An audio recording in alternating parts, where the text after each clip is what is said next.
whatever you do, don't fall asleep. Nightmare on Elm Street is a bona fide classic in the same pantheon as The Exorcist, Psycho, and Night of the Living Dead. Freddy certainly was a star, kind of the father figure who takes delight in killing innocents and delights in evil. He became a character in American horror, the equal of Frankenstein and Dracula. Just seemed like ancient tragedy in a way, so it felt very classical. It was about the story, and it was a really, really good story. This is a smart, interesting little movie. It deals with reality and fantasy blending. It was one of my very first jobs at all. I didn't really know what I was getting myself into. The scene in the bedroom where the girl is going up the wall. Nobody's ever really done that kind of thing before. No apologies, nothing politically correct about it. Pushing the envelope, Wes Craven, come on down.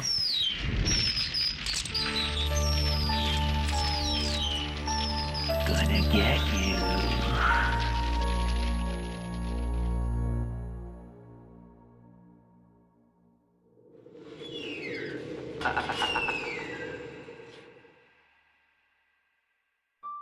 When I try to think of where becoming a horror film director came from, I can only speculate. First of all, I never thought of making movies until I was almost 30. I was raised in a fundamentalist Baptist church. Almost all social things of any import were really within the church. And one of the beliefs they had, besides you can't play cards and dance and smoke and drink alcohol, was that you don't go to movies because they're kind of the devil's playground.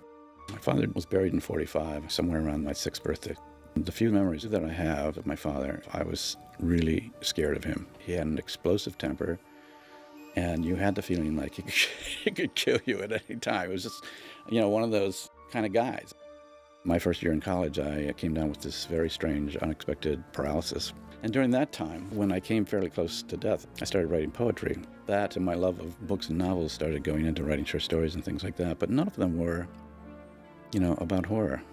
Films didn't really happen until I started teaching college. We had an art theater that showed all the European films, fantastic Bergman and Fellini films, this amazing sort of fluorescence of astonishing films. That was my notion, is I want to do something like that. Quit my job. I just went to New York to figure out how to make films. The whole idea of doing a horror film never would have occurred to me. Really, it just was a matter of my having been working for this guy, Sean Cunningham, who hired me to do some syncing up dailies. Around 1970 is when I first started to make films. I really didn't know how, and I was learning how to make all of these mistakes and how to make movies. In the middle of all of that, I meet this guy named Wes Craven. He was a rock. I mean, he was a terrific assistant, and he became a really good editor. After we had worked together for almost a year, it was like, I've got an idea, let's make a movie. We were able to get some people to put up money because of our previous relationship. Sean said, the backers want a scary movie. Do you ever think of writing something scary? I said, no.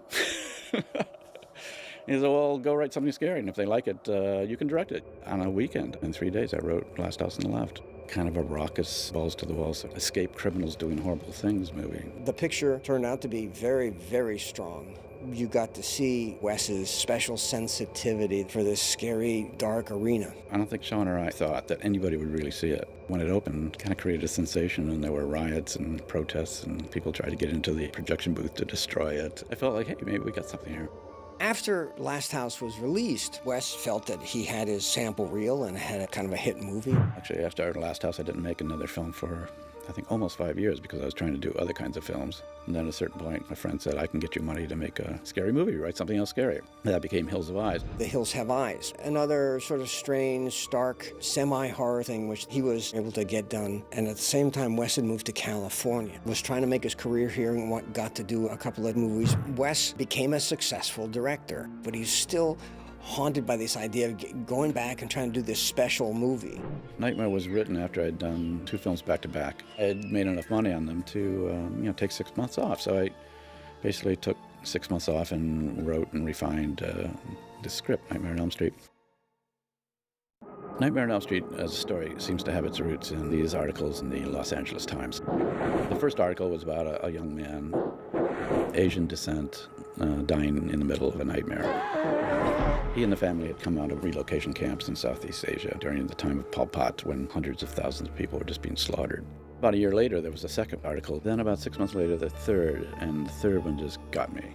That was a young man whose father was a doctor. They had come out of relocation camps. He was having nightmares, and he was telling his family that there's something after me, and I'm afraid if I don't stay awake, it'll kill me. This kid decided he was going to stay awake. Sleeping pills the father had been demanding that he take were found under his pillow. He hadn't taken any of them. And he had a coffee pot in his closet full of black coffee with a long extension cord that he had hidden behind curtains. They were all sitting in the living room watching a movie, and he just kind of fell asleep. Carried him upstairs, put him to bed, pulled the covers over him, and everybody goes, thank God. Everybody goes to bed in the middle of the night. They hear screaming. They run into his room, and before they get to him, he is dead. Oh man, I got to do a movie about that. There are so many horror films that have used the dream motif. If we go back to The Cabinet of Dr. Caligari, the entire film is seen as a nightmare. They chose to make the sets distorted, expressionistic, nightmarish. But there was never a situation where a character lived exclusively in a dream world. Since I was in college, I've been writing down dreams and remembering my dreams, so I was kind of familiar with the whole landscape. I've always felt like nightmares are the horror movies of the psyche. Conversely, horror films are kind of the nightmares of a culture. They talk about the things that our normal, rational mind or our polite society doesn't really want to bring to the dinner table. I was trying with Nightmare on Elm Street to think in archetypes. It was very much built on a system of kind of archetypical thinking and nightmares. It was right in there that Wes started to talk to me about this character that operated in dreams and was able to cross over into real life. Right away, I thought, you have to have an antagonist. You have to have the killer. And then it was a matter of just kind of designing him. By that time, Halloween had come out and Friday the 13th had come out, and they both were very powerful and successful films, and they had somebody in a mask. At a certain point, I thought, kill him in fire, and then he can have a mask of just scar tissue, and yet he'll be able to be articulate. Fred Krueger, Mom. Fred Krueger. Freddy, the name, was the name of a kid who used to beat me up quite frequently. Krueger sounded very German and reminded me of one of the big war plants in Nazi Germany, and also it was an extension of Krug, who was the lead character in Last House on the Left. Freddy's hat was exactly the hat of a man who had scared me when I was a little kid, who I think was a drunk walking down the street. He just somehow knew I was there, and he stopped and he looked right at me and just held that. It just scared the shit out of me. His sweater colors were out of an article I read in Scientific American that these two colors were the most difficult for the human cornea or human eye to put side by side. The claws were the sort of pièce de résistance, and it was like, well, what does he have? Does he have a knife? Does he have a sickle? I think at that time we had a cat, and I just saw the cat doing this. You know, I was like, oh, yeah, right. You want to know who Fred Krueger was?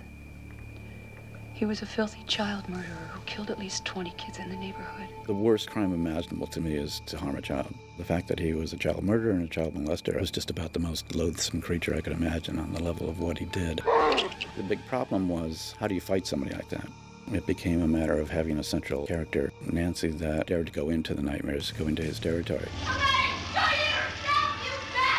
That's when I started poking around lucid dreaming and that concept that you can go into a dream and be awake. And I just invented this little conceit that if you were holding something when you woke up, it would come with you back into your reality. I brought something out from my tree. I would tell it in about a minute, and people would go, oh, I'd go see that in a second.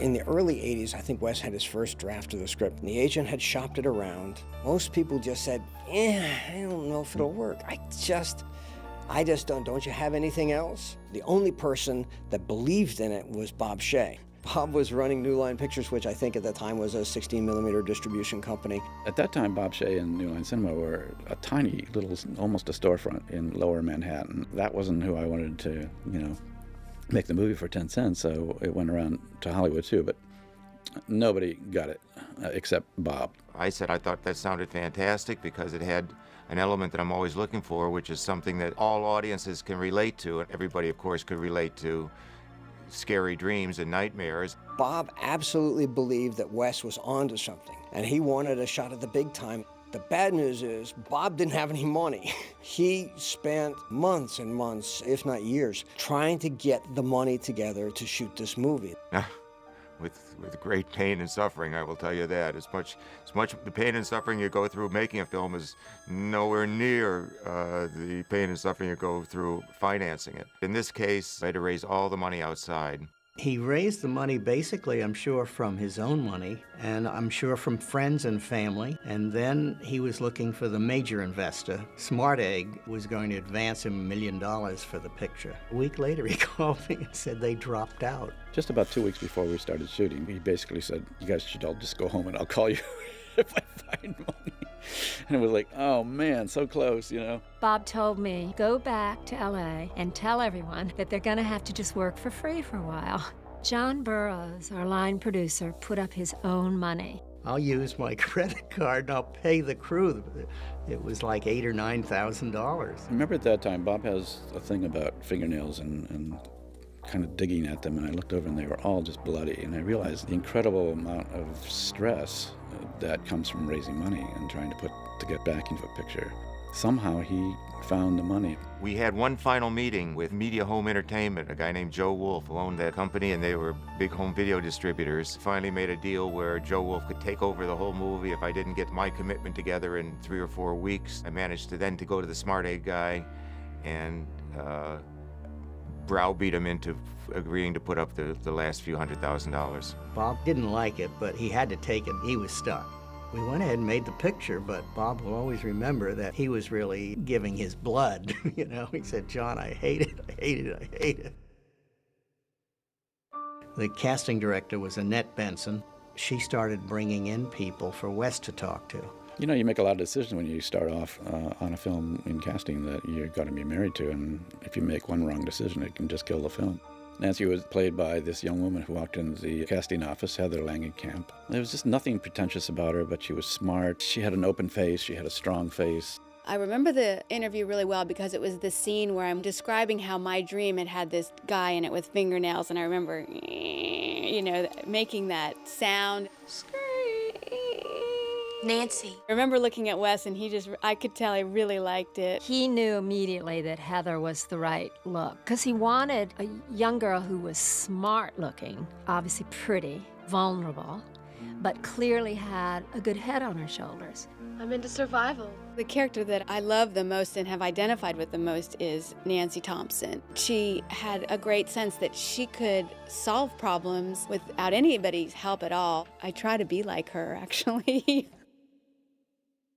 Nancy definitely was this good girl, and her best friend, Tina, you get the feeling like she just isn't going to make it. When Wyss cast me as Tina, I just completed my acting program. My agents at the time called and said, "You have an audition for this horror film." The thought behind it was that I'd be the sort of Janet Leigh character, and in the first couple scenes of the film, you would think that I was going to be the heroine. That was obviously his lead. It was going to be his heroine. You found out a lot about her, and then you killed her. The device shown just to make it clear that I'm not going to be the heroine. Obviously, when I die, that's a clear indicator. Rob was played by Nick Corey. Guys can have nightmares too, you know. He was a very interesting actor. He had a lot of soul, I thought, and a lot of empathy. I probably could have saved if I'd have moved sooner. He felt like he could play a character who wasn't a bad guy, but he hadn't had the breaks that everybody else had had. Johnny Depp had never acted, and Wyss liked him and liked his look. Hi, how you doing? It came down to 3 guys. Johnny Depp was one, and there was just a name. I said, well, I'm thinking of this guy, which is not Johnny. And my daughter and her friend said, "Dad, Johnny Depp." Oh, he's sexy. He's so sexy. He's a dreamboat. Sexy and hot and good looking. His was a little bit more of a goody two-shoes character than I'm sure he was in real life. You know, he played such a pure as the driven snow kind of guy. Why would anybody want to kill me? Johnny had never been, to my knowledge, in front of a camera before. I won't screw up. He was just terrified that he wasn't doing a good job. Woo! You know, after we were shooting a while, I said, "Johnny, you're doing great." One of the conditions when we got the rest of our money was that we needed to have a name, at least a name or two, so that we could sell the picture foreign. We were so excited by the fact that John Saxon was willing to do it. John Saxon came on board, and he was quite a name at that time. He was a very well-known actor, and he had been part of the Hollywood studio system before it was disbanded in the 60s. He was a heartthrob when I was growing up in Caldwell, Idaho. He was the kind of actor that girls sent away for the 8x10 glossy. How you doing, baby? He played my dad perfectly, and I felt very secure at all times when I was around him and acting with him. Ronnie Blakely played Nancy's mother. Are you okay? She had been in Nashville, the Robert Altman film. Fred Krueger can't come after you, Nancy. He's dead. Ronnie Blakely, she had an incredible life. She'd hung out with Bob Dylan, and she had been nominated for an Academy Award. When I met Wes Craven, I was somewhat surprised to see that he was such an elegant, soft-spoken man. It was a thrill to work with him, and he couldn't have been nicer. Are you okay? I'm okay. I felt very close and friendly with Heather and admired her a great deal, so we hit it off very well. We actually did spend a day or two together before the shoot where we went out and shopped for prom dresses at the Galleria, pretending that she was my mom at the mall. I loved this scene in the kitchen where she's treating me like I am crazy. She slaps me. Ronnie really slapped me. We both were very buried in that scene. The casting of Freddy was a really big deal. I mean, it would rise and fall on Freddy. My first thought was that because of the physicality of the role, I should go with somebody who was like a stuntman. It was very quickly apparent that they were not in connection with that part of their psyche at all. And then in comes Robert Englund. I think I'd done maybe 12 movies before I did Nightmare on Elm Street, but what happened to me was I finally stepped into television. I did this miniseries called V, which was sort of breakout for me. That was sort of my first taste of celebrity. In my hiatus from that, that's when I auditioned for Nightmare on Elm Street. My buddy smoked, and he'd ridden over with me, and I'd used some ash from the ashtray in my car, which is an old makeup theater trick, and put a little bit of circles under my eyes. It looks very, very real. You can fool people with it. I just sat there and stared back at Wes. Wes came out of the meeting and Robert had left, and he told me, he said, you know, he said, this man can do this. He was just full of piss and vinegar, and he just loved the role. And he said, I just can't wait to sink my teeth into this.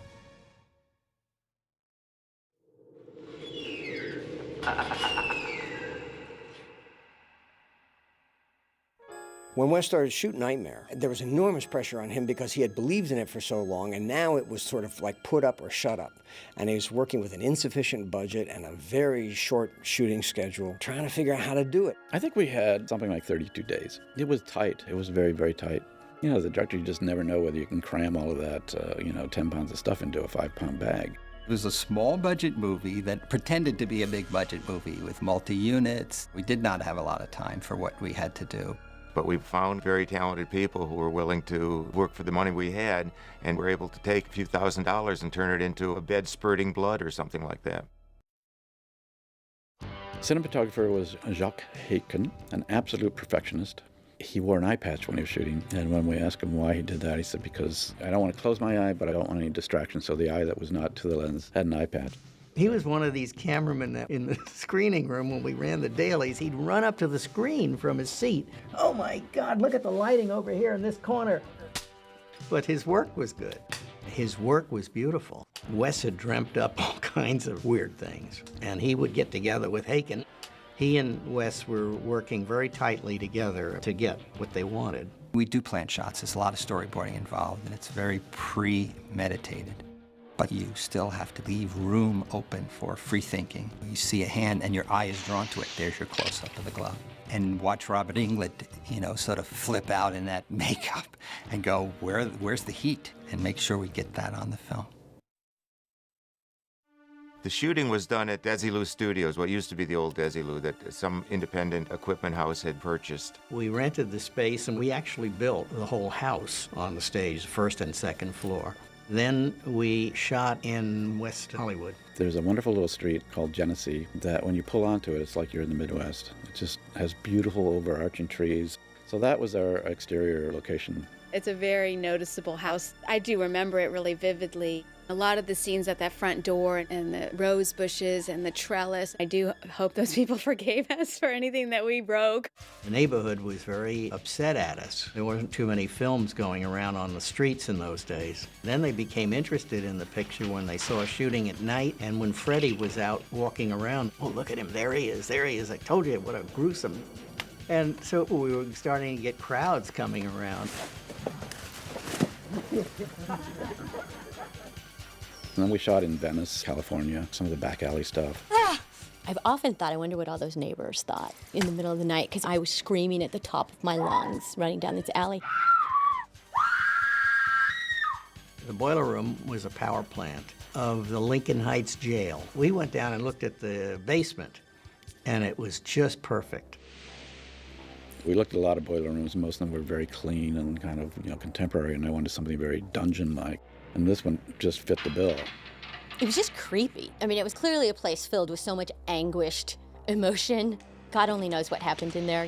All the pipes had been wrapped in this insulation, and it was all broken open, and this stuff was falling out. A year later, we discovered that the place had been closed down because it was just full of asbestos, and I realized we were all in there sucking up asbestos for like a week. It's guerrilla filmmaking. One had to really be prepared and stay immersed in what you were doing because the whole movie is special effects. I just kind of assumed that that's the way movies were made in Hollywood, Only lately when I see like how the A-list stars are treated, and I'm like, wow, that was really low budget, wasn't it? But I had nothing to compare it to, so I was perfectly happy. We laughed a lot on the set. In a horror movie, there's so many ludicrous things going on with the stage blood and the makeup and the melodramatic style of acting sometimes that you really have to embrace because everything around you is larger than life. But you kind of got to giggle, and Wes certainly knows that and encourages a little bit of that so then you can get down to business.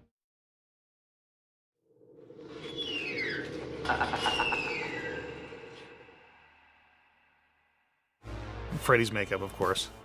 Wes Craven, he gave me the original script and basically gave me a little description of what he thought Freddy should look like. I did 5 different sculptures of what I thought Freddy should look like based on burn makeups. I did a lot of research. Wes kind of mixed and matched different things on each sculpture, and then we came up with a final look. When I first showed Robert, he was just excited. It was going to be a lot of fun to play this character. I thought, the makeup is so extensive that I need some humanity, and my eyes, my darting little beady eyes will be the humanity. It took 3 hours. I think it was about 11 different pieces we had to glue down because I had under pieces that glued down that showed the muscle, and then over that I put melted flesh kind of pieces, and I wanted it to move independently so you'd see his muscles moving underneath. When he first got into it, it was almost like he was afraid to move around, like it was gonna fall off or something. And he goes, this is amazing. It all holds together and it moves, and he started moving his mouth around and moving his eyebrows, and he was just all excited after that. I remember the first time I saw Robert Englund wearing his Freddy makeup. It was so strange. I did not know what special effects makeup could do to a person. It was just so gruesome and so like shiny and oozy. He couldn't get out of it once he was in it. So, for example, if we ate lunch, there Freddy would be having lunch, which isn't exactly what you want to see across the lunch table. It got very difficult for Robert towards the end because his face was nearly raw from all the makeup. It got to the point where at the end of the day, he wouldn't even wait for me to come and take it off carefully with solvents and things. He would just rip the whole mask off. This is God. The famous glove, Freddy Krueger's glove. The original description in the script was fairly loose. Wes had a vision sort of in his mind of what it could do, but not how it was. He made the suggestion that it needs to be something that the guy could make himself with the things that you find in a boiler room. I did a sketch, a side view sketch of what the whole thing would look like, just to work out the geometry, how's this thing going to move, where the rivets need to be, how's it attached to the glove. And then I handed the work off to Lou Carlucci and Charlie Bellardinelli, who were 2 of my guys, to actually build the glove itself. We wanted to use a commercially available knife. This little Echo steak knife was the most brutal looking thing. Reground, remounted on the glove to make those long talons. I remember the first time Robert tried the glove on. First thing he did was cut himself, like everybody did, because we didn't realize that if you folded your fingers all the way, the knives went into your wrist. But then he sort of looked at Wes and got that smile on his face and went, That became his look with the glove. Gonna get you. I really began to play with it. You know, and that would be what happened to me. I remember playing around in craft service and goofing in craft service with it, you know, putting different, you know, jujubes and marshmallows and putting jelly on it, making it look like guts and stuff like that. That's when I really got comfortable with it and really began to really get it into the frame. It's gotta be the scariest looking thing. It just looks so homemade. It looked like something that some psychopath would have made. They had several different ones. They had sharp ones and plastic ones and non-sharp ones. And whenever Freddy would grab me, I'd say, this is the not sharp one, right? You know? And often they would forgotten to switch him out. He's like, oh no, this is the sharp one. Yeah, it caused us a lot of nightmares. It was very strange to see Robert interact with people. He went from being this nice guy and real talkative and everything, and then all of a sudden you'd hear action. You just see this whole dark cloud come over. Hey, marker. Once he put it all on, he sort of got into the character. He enjoyed playing that part. He relished it. Tina, watch this. I could tell that there was a really strong actor playing the role. There was something there that was going to be a real-life breathing character. Robert Englund was a classically trained actor at the Royal Academy. He really brought this character to life as if he was playing a Shakespearean role. He would practice movements that would be extremely dramatic. There's so much drama to every single line that he delivered. What I took was Klaus Kinski. I was really impressed with his Nosferatu. And I took the thrusted neck that Klaus did on that. And then the other one was, there was a certain kind of, you know, a you dirty rat kind of swagger that Jimmy Cagney had that I wanted to bring to Freddy. Sometimes even walking crossover like a surfer walks on a surfboard or like a runway model. It gives Freddy a kind of a glide. I remember seeing there once, and Johnny and Heather were sitting there getting makeup on as if they needed it, these two beautiful young kids. And here I am, and I'm getting basted with a turkey baster full of KY jelly. I envied them. I envied them their youth. I envied their beauty. A light bulb went off. I could use this as Freddy. It was a shorthand for me to get angry. I'm gonna split you in two. This was a guy that knows what's in your underwear drawer. This is a guy that knows what you're afraid of. This is a guy who knows what's in your diary. This is a guy that knows your weakness and can exploit that, and that's a real violation. Look, all better for me, but not for you.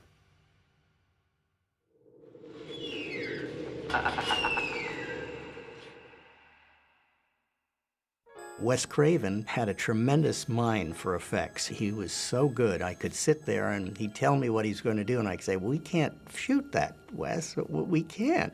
Jim Doyle was our effects man. When Wes would talk to him, he'd understand. Nightmare was a low budget movie for what they were attempting to do especially. I think we had 80 effect shots in a 90-minute film. Wes, being an experienced low-budget director at that point, was able to use the budget to his advantage. My feeling about special effects were twofold. One, I wasn't terribly expert in it. And two, I couldn't afford them anyway. So everything was pretty much practical, which is a film term for just done physically. We worked our way through ideas for some of these nightmares that would give him the bang on the screen. Every scene has some really innovative effect in it. Wes was always the instigator. Any idea would be great. Okay, how are we going to make that today? The very first one was in the alleyway when Freddy's arms stretch across the alley. The idea seemed so simple, and yet the effect was so bizarre. It was just something that you weren't expecting at all. Oh, the alley scene, yes, that was very high-tech. His arms stretching out were literally a guy on two garage roofs, one on each side of the alley, with a fish pole. They were air-assisted to be able to extend, and then they were just marionetted from two guys with fishing pole rigs, one in each garage on each side. That's as complicated as that had to be. Freddy's face getting pulled off, that was a puppet. I had to build a whole puppet of Robert, head and torso. I had to put his face on, but I couldn't glue it down because it had to smear off like really easy. So I just used KY jelly and just loaded it in there on the skull face. I think it was one take, just... Much of that stuff was just very, very, very simply done. Simple one was he wanted to have a figure pressing against the wall then showing the whole figure of the man. I said, how are we going to shoot that? That scene, they literally, I remember at 8 in the morning, they're like, how are we gonna do this? And Jim Doyle's like, well, I really think we should just go out and buy this new material. It's called spandex. Yeah, the rubber wall that everybody thinks is rubber. I went off down the fabric store and got spandex. So then we just made a panel of it, stuck it over the bed, and pushed on it a couple times, and it was like, this might work. That would be me. That would be my face, is Freddy in that particular shot. Nancy stirs. I think that's my hero shot. Freddy starts to go back. We didn't know what it would look like. I just said, just press your face against it and press your hand out. And we'll see how it looks. And we looked at it like, whoa, that's really terrific. But, you know, it cost 10 cents.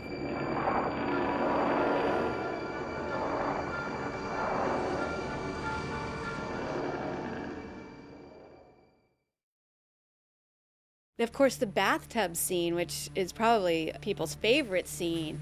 Just that idea of the claw coming up through the water between my legs while I'm sleeping in the bathtub. How are we gonna do this? Well, you're gonna be on this little box in the bathtub, and then we're gonna have Jim Doyle from underneath. He's going to, you know, stick the claw up through the bathwater bubbles. I'm like, okay, you guys have obviously thought about this more than I have. It wasn't a difficult thing to do. We just cut a hole under the bathtub, cut a hole in the bathtub, sealed a tank below. As I just held my breath and just would, you know, duck under the water when Wes said action, and I could hear him because he was right next to the wall, so I could hear him through the wall. And I just took cues from him. Right, too high. And had to be really, really, really careful because that was the sharp glove. Hand out.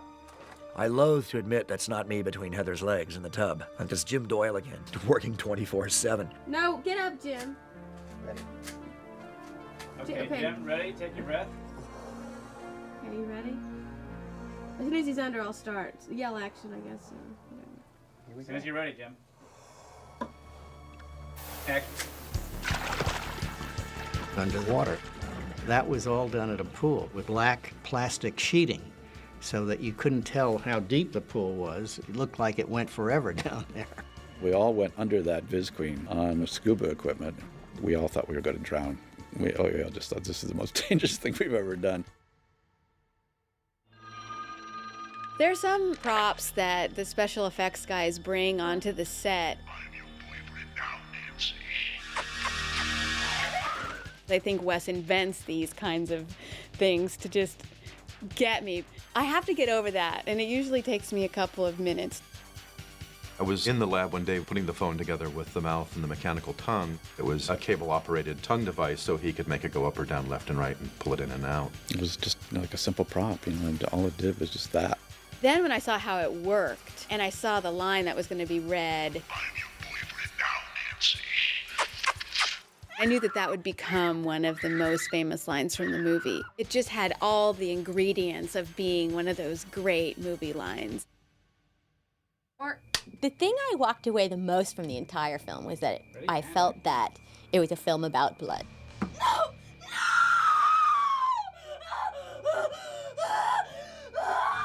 There was like every scene was too much blood, not enough blood, the blood's not red enough, the blood's too sticky, the blood's too thin, cue the blood, more blood, less blood, splash the blood. I clearly had read it and interestingly enough, not really processed some of the more adventurous things I was gonna have to do. One day on the set, a prop guy came up to me and was like, oh, now, just wanted to show you the body bag. And I'm like, all right, like, oh, you're showing me. That was awful, being in that body bag. Your psyche does not want to be in that bag. You hear about body bags, you're just not supposed to be in one. Also because I was sharing it with creatures. I had to stand in this bag with these things. It was just awful. I was terrified and grossed out, and I thought, this is just awful. Centipede, wait, I don't remember reading that in the script. They shot with my face with a rubber centipede, me pushing it out, and then they used the cast face with a real centipede. I don't know what this has to do with acting, and I don't think I want to do this. The biggest thing in the picture was the revolving room. The upside-down room that they used with Tina, who was shown to be on the ceiling. I had no idea how they were going to do that when I saw the script. I'm still not absolutely clear how they did do it on production. It was critical that Tina's death had to be something that was completely otherworldly and completely confusing to the audience. The idea actually came from the Fred Astaire film Royal Wedding, which had a great sequence of him dancing around the rotating room. You can do that? I said, well, I think we can. So I went ahead and looked at the logistics. So, yeah, I think we can do this. We spent a month to get this thing done, built the framework, and then built the room inside of that. All sorts of superstructure underneath because it had to kind of have a structural integrity no matter what attitude it was in. Floors, walls, ceiling, everything is framed in 2x6s and double layer plywood because nothing can move. Every little thing had to be reconsidered. What are the decorations in the room? How are we going to nail them down when the room turns? Everything in the room, all the curtains, anything that would flop or move was just starched to hell or pinned down. We strapped Amanda's boyfriend down to the floor. We had his hair totally lacquered. And then there were two kind of jump seats that were bolted to the wall, and the camera was bolted to the wall. The cameraman had himself strapped into a chair, and he kept the camera on, and he went around with the room. We turned the room by hand, me and 3 or 4 guys. It was very spooky when it was turning all by itself. It was horrifying. I mean, it was the only scene I think I've ever been part of that was more frightening in real life. What if it falls off its hinges? Or what if somebody falls out of the hole and lands on the ground? It just seemed like so much could go wrong. I was pretty scared going into that. I was afraid for my own physical safety because I kept thinking things were going to fall on me. I thought I was going to fall out. This has a lot of elements to it that seem really dangerous.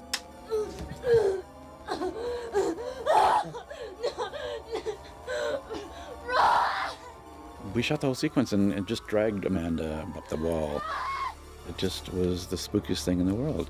The only thing was, as soon as anybody walked into the room, they got totally nauseous because it was so disorienting. I look up and there's the bed above me.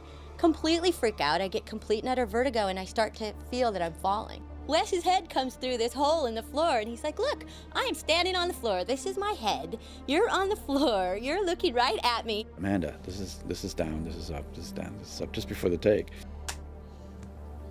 And action.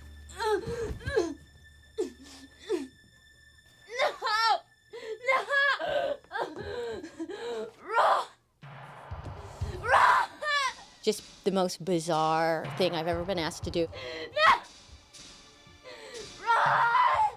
It was a mess doing the whole thing. And then we took the same room and used it as Johnny Depp's room for the bed sequence. The part pulling him down through the bed was easy, but then when the mother comes in and sees all the blood come out, we inverted the room. It's actually inspired by Kubrick a little bit. Because The Shining had come out, and there was that scene with the blood spilling out of the elevators. I thought if he could get away with it, I could. Roughly 220 gallons of the blood, as we called it. This was actually made with water, with food coloring and a little bit of poster paint to make it thick. It was stored on a scaffolding above the stage. Imagine it's like a lottery drum. There's a platform with guys waiting at the top. The drum turns, and when it hits the mark, boom, and that's the bed. Nobody could see anything because the room was all closed. All we could hear was this thunderous pounding on the floor, which was now the ceiling, of all this blood dumping into the room. It was probably about 30 of the most exciting seconds I've had on a film set.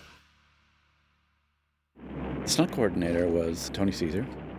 He did some really hard falls. There's a scene where Freddy gets knocked by the sledgehammer and falls backward over the railing. I thought he had broken his neck for sure because his body rotated and he just turned his head sideways a split second and hit that thing like a ton of bricks. The whole plywood, which was like, 3/4 inch plywood, was cracked. His specialty was burn scenes, where he would paint his body with filament and light himself. This guy was supposedly one of the top body burn guys in the business. This guy's nuts. He's good. He knows what he's doing. He did what he said was the longest fire burn done to that time when Freddy was caught on fire in the basement, runs up the stairs. I couldn't believe this guy was actually doing this. It's nuts. We're sitting there with the fire extinguishers. When is he going to stop? He rolls back down the stairs on fire. Nobody'd ever done that before. Gets up, starts back up the stairs. And we're like, okay. Finally, he went down, hot enough, and we put him out. They put him out and he stood up and said, how'd it go? So he was pretty amazing.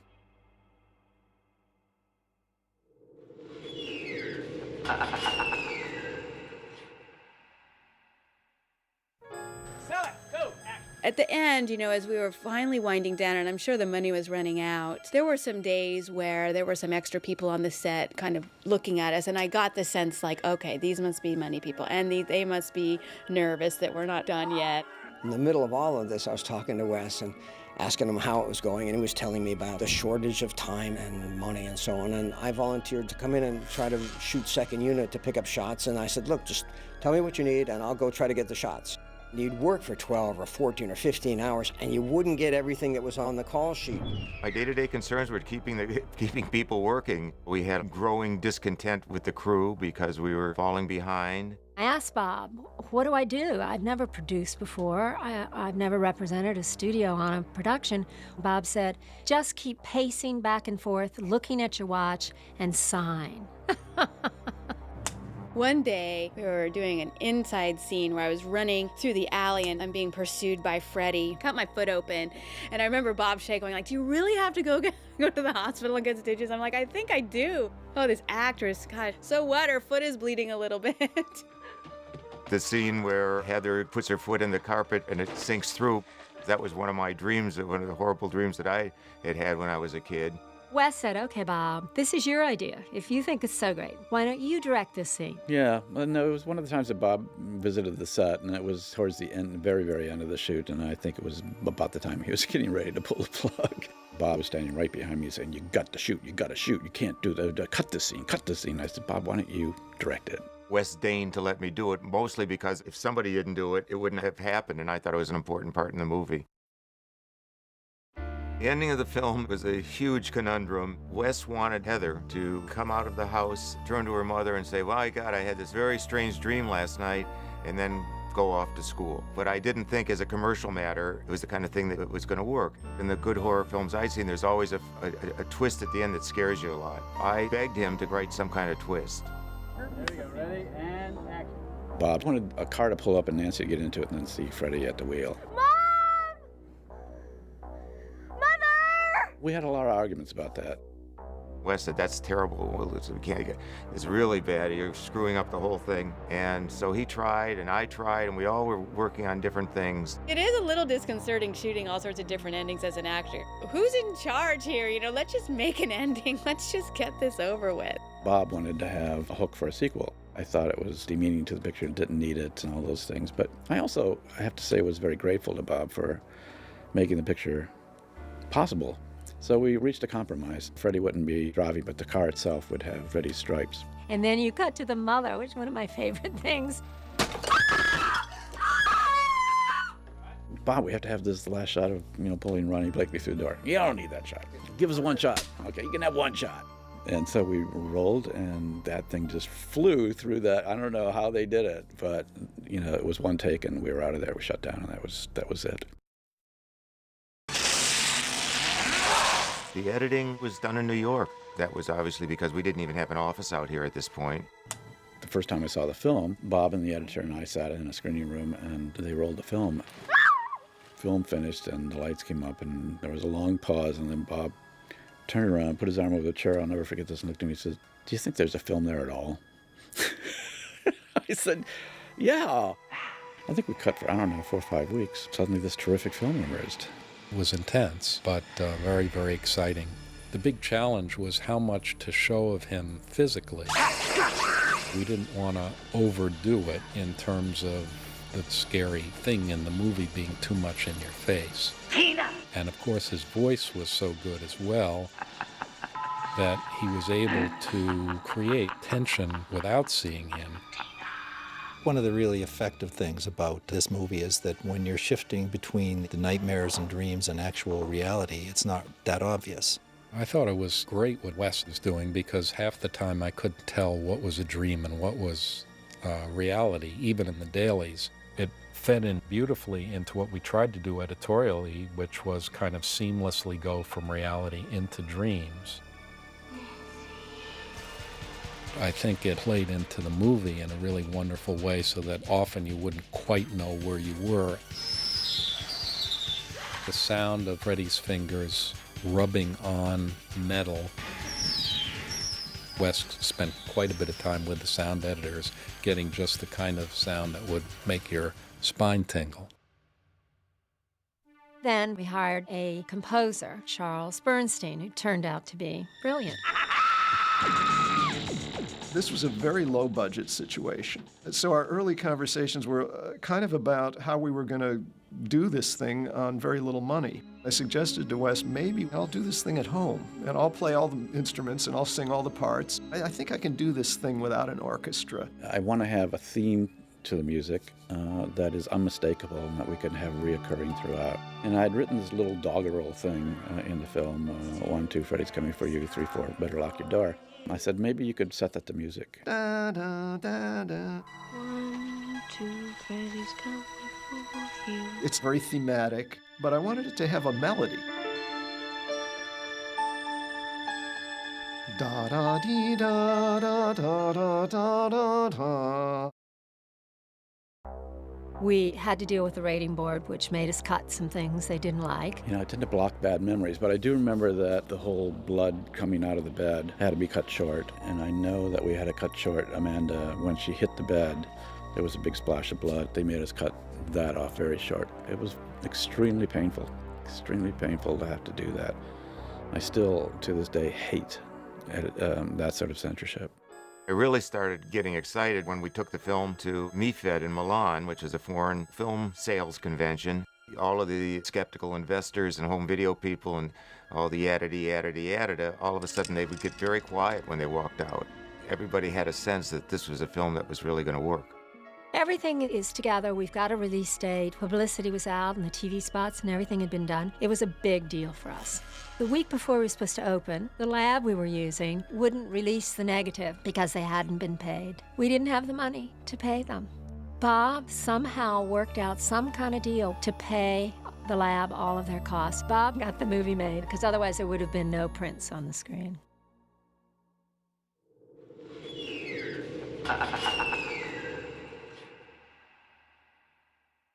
That weekend, the film did well. I think it was #1. Beyond any expectation. It just became a big hit. Wyss was a wonderful director, and Bob Shaye is fabulous. We have a new producer in town. It's a hit. People were lining up down Broadway to see this movie. It was like live theater. I mean, people were running down the aisles, talking to the screen. Don't go there, don't go up the stairs, you know, girlfriend. Don't fall asleep, he's behind you.